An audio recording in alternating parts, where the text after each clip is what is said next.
E aí, pessoal, estamos com a aula de Sociologia, aula 9, certo? A gente vai falar sobre movimentos sociais e a cultura juvenil, certo? Mais especificamente sobre os movimentos sociais, e a gente vai entender também por que a juventude é tão importante na participação dos movimentos sociais. Meu nome é Hugo Regis e a gente está começando agora a aula de Sociologia. Vamos lá! Cidadania, democracia e movimentos sociais. A gente já tinha falado sobre esse tema lá na aula 7. Se você não lembra da aula 7, não teve tempo de assistir, volta lá no YouTube, certo? Pesquisa aula 7 de Sociologia para você entender os conceitos de cidadania, democracia e movimentos sociais, para que você possa entender um pouco mais sobre os movimentos sociais, certo? Até porque existe uma influência desses processos no próprio movimento social. Para a gente falar sobre os movimentos sociais, a gente precisa falar sobre um processo que é o processo de redemocratização do Brasil, tá certo? O processo de redemocratização ele acontece após a ditadura militar. O Brasil tem um período de ditadura militar que vai de 1964 e ele vai até a década de 80. A gente fala nesse mapa que aparece para vocês aí em 1979, porque em 1979 a gente vai ter a influência de Figueiredo, que ainda é da ditadura militar, mas que o que ele vai fazer aí em 79 é a lei da anistia. A gente vai entender o que é a lei da anistia, como ela aconteceu, ou com que intuito, não é? E a gente vai entender também qual a influência da lei da anistia no processo de redemocratização do Brasil.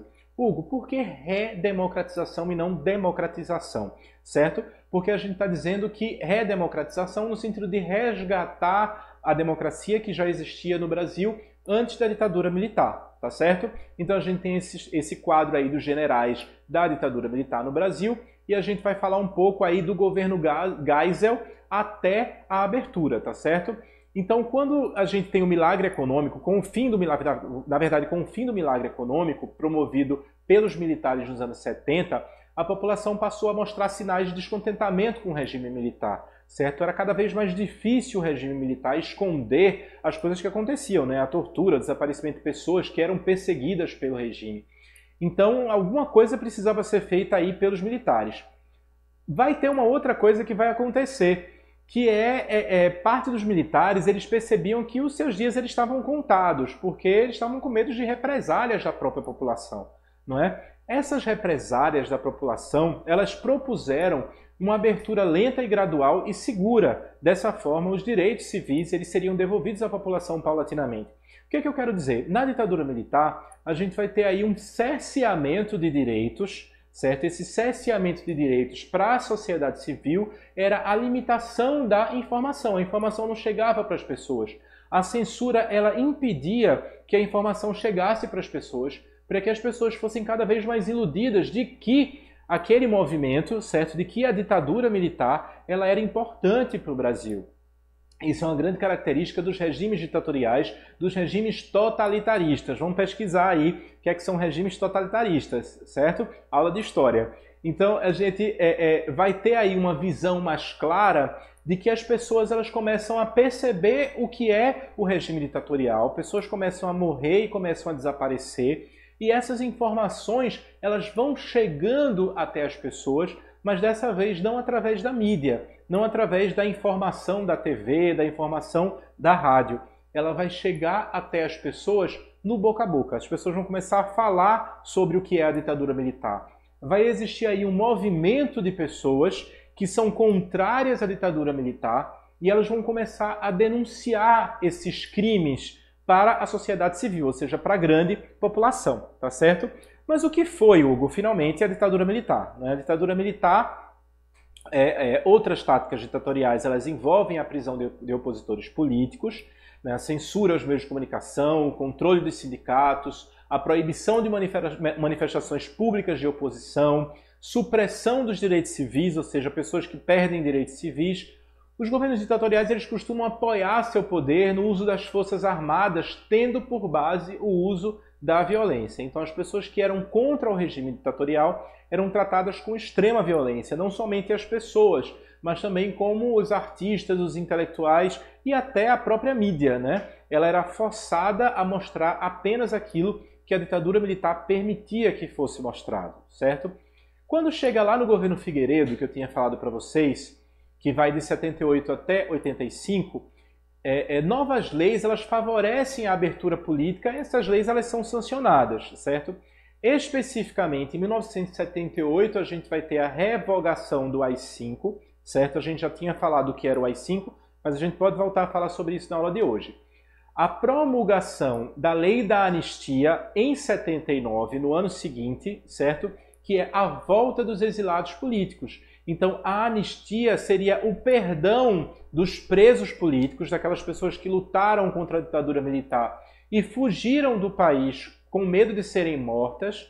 Com a Lei da Anistia, elas estavam perdoadas e elas podiam voltar. Só que é importante lembrar que a anistia ela não é somente para os presos políticos que lutavam pela liberdade no Brasil. Ela era também para os torturadores. A anistia ela foi para todo mundo, tá certo? Então todos estão perdoados. Tanto os presos políticos que escapavam para salvar as suas próprias vidas, como aqueles perseguidores, torturadores e assassinos, porque mataram pessoas durante a ditadura militar. Então a lei da anistia era um perdão geral para todas as pessoas, para que permitisse a volta dos exilados políticos. E a maior tolerância às manifestações populares e comícios. Ou seja, esses presos políticos que tinham fugido do país por denunciarem a ditadura militar, agora podiam voltar para o Brasil e continuar as suas denúncias, não é? Essas pessoas podiam falar novamente sobre o que era a ditadura militar. Então existe aí uma abertura, certo, para falar para as pessoas o que realmente estava acontecendo no Brasil e que o Brasil precisava resgatar a sua autonomia, precisava resgatar, aliás, os brasileiros precisavam resgatar a sua autonomia e o Brasil precisava resgatar o processo democrático, tá certo? Então vamos lá. Para relembrar para vocês o que foi o AI-5 é o Ato Institucional número 5, que é conhecido usualmente como AI-5. Ele foi um decreto que foi emitido, obviamente, pela ditadura militar durante o governo de Arthur da Costa e Silva, exatamente no dia 13 de dezembro de 1968, e ele é entendido como um marco que inaugurou o período mais sombrio da ditadura e que concluiu uma transição que instaurou, de fato, um período ditatorial no Brasil. Isso não significa que antes de 68 não houvesse uma ditadura militar no Brasil. Em 64, não é? Os militares eles tomam o poder, eles tomam as rédeas do país, tá certo? Mas em 1968, com o AI-5, a gente vai ter um ato institucional que ele é mais agressivo, ele é mais forte, porque ele dá ao presidente o direito de promover inúmeras ações que são arbitrárias e reforçou a censura e a tortura como práticas da ditadura, certo? Quando a gente fala sobre tortura, depois vocês pesquisam tortura na ditadura militar. Existem livros que falam sobre isso. As técnicas de tortura eram técnicas para que as pessoas delatassem aí, para que as pessoas falassem quem eram as outras pessoas que eram contra o regime ditatorial e que muitas vezes elas levavam as pessoas até a morte.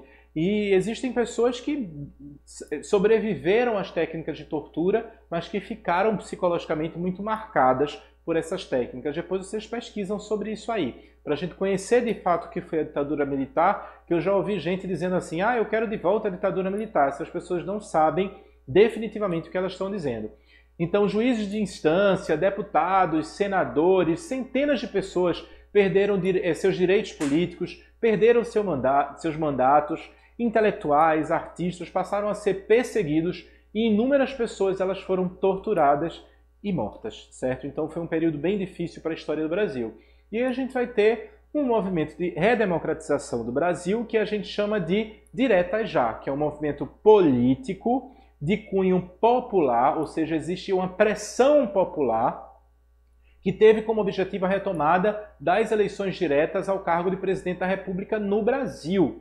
O movimento Diretas Já, ele já começou em maio de 1983 e foi até 1984, tendo mobilizado milhões de pessoas em comícios e passeatas, tá certo? Então talvez as pessoas mais jovens não vão saber o que são comícios, né? Os comícios eram muito comuns na década de 80 e na década de 90. Então os comícios eram espaços onde intelectuais, políticos poderiam fazer uma denúncia do que acontecia no país e do quão grave era a ditadura militar para o país e que as pessoas precisavam retomar os seus direitos políticos e o direito pela liberdade, a liberdade de fala, a liberdade de opinião, não é? Então o movimento Diretas Já era para que houvesse a escolha do presidente ou da presidenta da República, para que isso fosse escolhido a partir do voto, porque a ditadura militar tirou esse direito de escolha do presidente ou da presidenta, certo?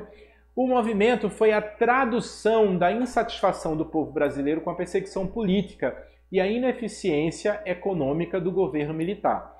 E a gente precisa falar sobre isso porque a gente está mostrando que existe uma pressão popular, certo? Uma insatisfação popular, e esse movimento de insatisfação popular é que vai tirar os militares do poder, certo? Então, em 1983, para a gente entender o que foi a presença dos militares no poder. Em 1983, a inflação chegava a 211%. A dívida externa comprometia boa parte das riquezas do país e a crise do petróleo afastava os investidores. Então, em meus debates para a sucessão, o general João Figueiredo ele se afasta do processo de escolha, né, dos presidentes em 1984, e a saída ocorreu dias depois de 2 comícios promovidos, sendo um em Olinda e outro em Curitiba.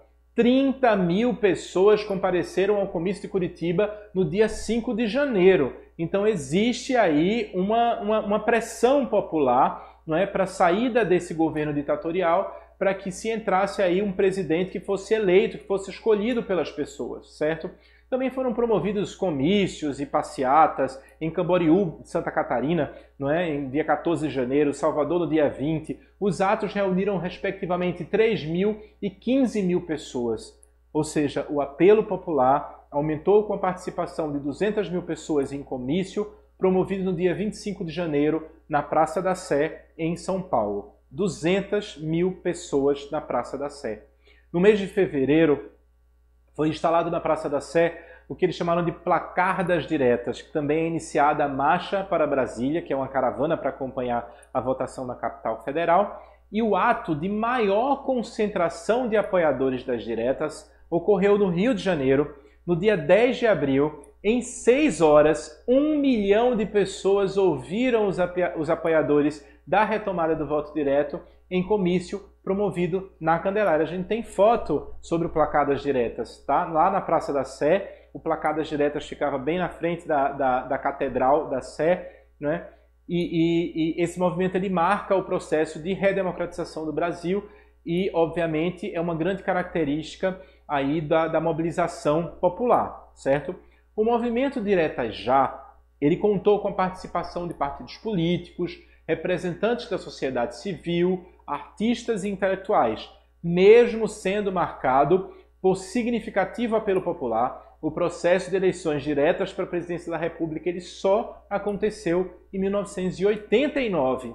Olha só, as diretas já, não é? Lá em 1984, mas só em 89 que ocorre a eleição direta para a presidência da República, certo? Presidência da República, 1989.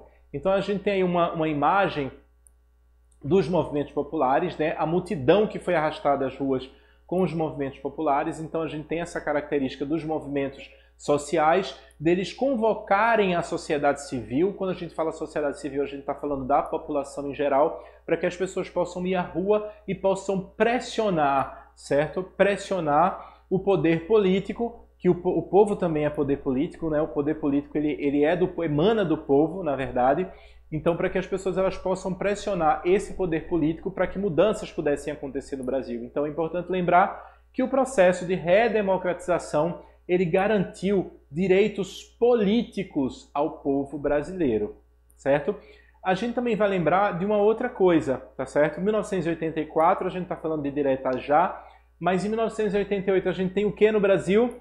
A nova Constituição. A Constituição em 1988 e 1989 a gente vai ter a primeira eleição direta para presidente da República depois do regime ditatorial, certo? Então vamos lá.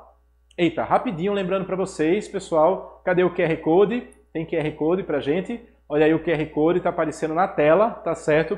Então tá com o celular aí na mão, pega a tua câmera, aponta para o QR Code, o QR Code vai te levar direto para os fascículos e também para o podcast. Então vocês podem ter acesso direto aos fascículos e ao podcast. Lembrando, quem está com o celular na mão e não pode tirar, está vendo a aula pelo celular e não pode ter acesso aí ao QR Code, vai lá no canal do YouTube, assiste essa aula. Na descrição do vídeo vocês vão ter fascículo e podcast. Será que deu tempo? Deu tempo, Robertão? Deu tempo aí, então vamos lá, vamos continuar as aulas, certo? Direito político, a gente está falando sobre direitos políticos, né? São aqueles que nos permitem escolher as autoridades, presidentes, legisladores, prefeitos, né? Vereadores. A gente pode escolher quem são os nossos representantes, tá certo? Então o processo de redemocratização no Brasil, ele se dá a partir do crescimento progressivo dos direitos políticos.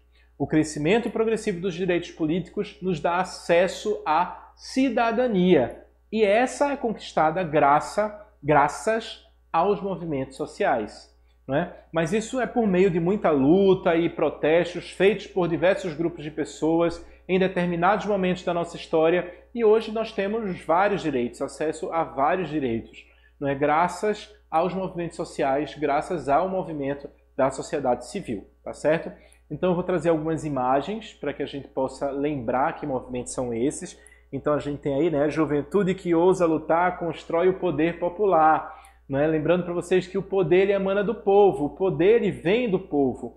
Nós legitimamos os nossos representantes e as nossas representantes. Quando a gente vota, a gente está legitimando a presença daquele representante ali no poder. Tá certo? Então esse poder ele não é do representante, esse poder ele é do povo. Então a gente precisa escutar essa voz que vem das manifestações, a gente precisa escutar essa voz que vem das ruas, para que a gente possa entender o que é que as pessoas querem, o que é que a população quer. E é importante entender o que é que a população quer, o que é que a população está exigindo, que direitos são esses, para ver se isso faz sentido.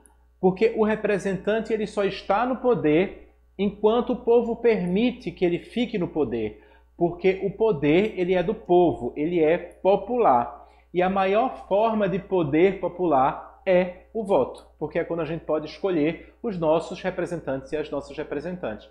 A gente tem uma imagem aí, não é, de uma bandeira que representa o movimento LGBTQIA+, não é? Então a gente vai ter uma série de pessoas lutando por esses direitos. Não é? Quando a gente fala sobre movimentos sociais, vocês vão perceber que as pessoas elas lutam em movimentos sociais, movimentos dos quais elas fazem parte. E elas fazem parte, inclusive, com os seus exemplos de vida.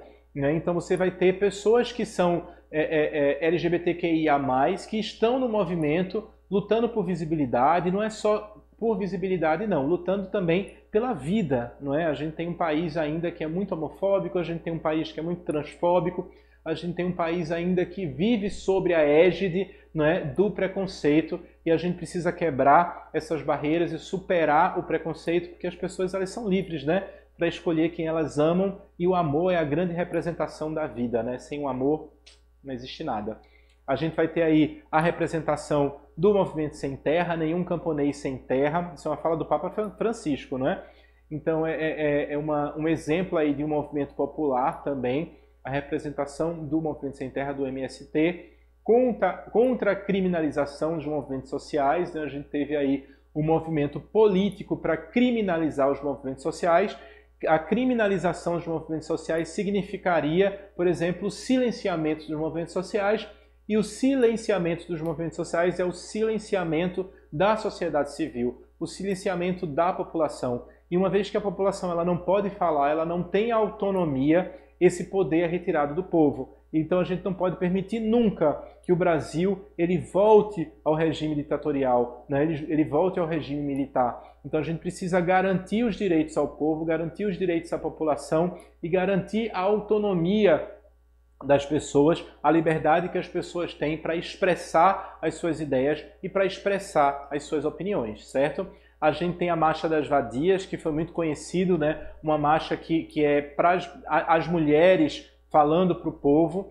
Algumas pessoas criticavam o nome Marcha das Vadias, mas nesse momento, quando as mulheres elas brigavam por direitos, lutaram por direitos, elas foram chamadas de nomes muito piores do que esses. Então o que elas estão querendo dizer para aí é que não adianta, com esse movimento, que não adianta tentar criminalizar um movimento das mulheres depreciando a imagem das mulheres, que elas estarão nas ruas e elas estarão lutando pelos seus direitos e elas estarão lutando para elas serem quem elas querem, certo? Mulher pode usar roupa curta, pode usar mini saia, ela pode usar a roupa que ela quiser, porque é o corpo dela e a autonomia sobre o nosso corpo, o direito sobre o nosso corpo, ela é soberana. Quem tem direito sobre o meu corpo sou eu, quem tem direito sobre o corpo feminino é a mulher e que ninguém tem o direito de invadir o corpo feminino, de invadir o corpo de uma mulher e de tirar o direito que ela tem sobre o seu próprio corpo, tá certo? E a gente tem o Grito dos Excluídos, que é muito conhecido, todo 7 de setembro, dia da independência, o Grito dos Excluídos e Excluídas. Eu trouxe essa foto justamente para falar que não são só excluídos, tá? Excluídas também.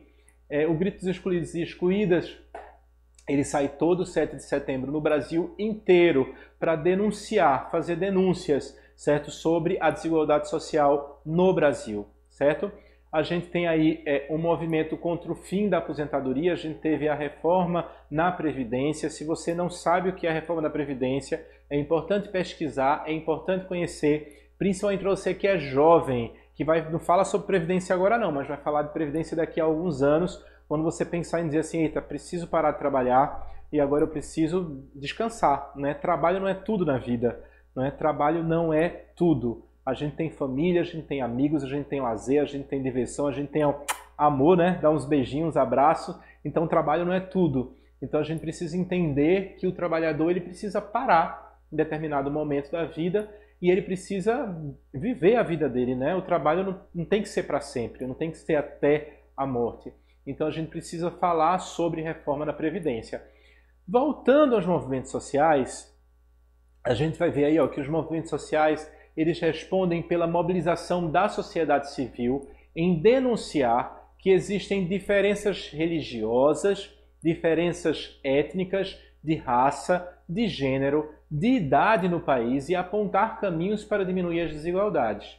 Depois de muitos protestos por parte de alguns movimentos sociais, foram admitidas leis e ações por parte do Estado necessárias para o desenvolvimento da sociedade.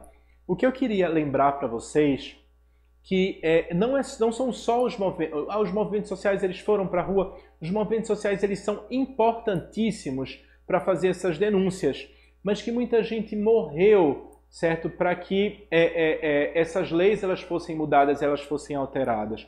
Quando a gente fala do feminicídio, que antes era chamado de crime passional, por exemplo, o crime ele não foi passional, ele não foi por paixão, ele foi por ódio, certo? Então o feminicídio é um exemplo, certo?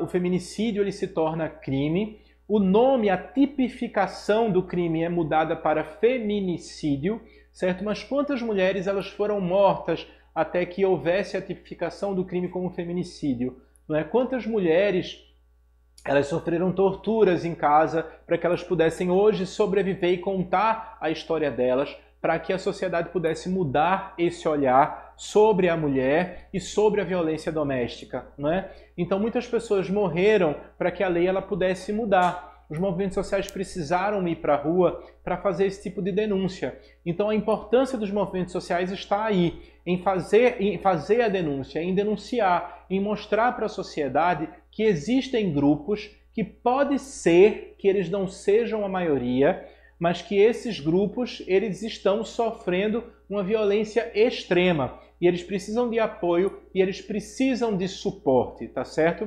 Então a gente fala sobre as ações afirmativas na próxima aula. As ações afirmativas elas são importantes porque elas afirmam quem nós somos, afirmam a nossa identidade e eu deixo um abraço para vocês. A gente se encontra na próxima aula.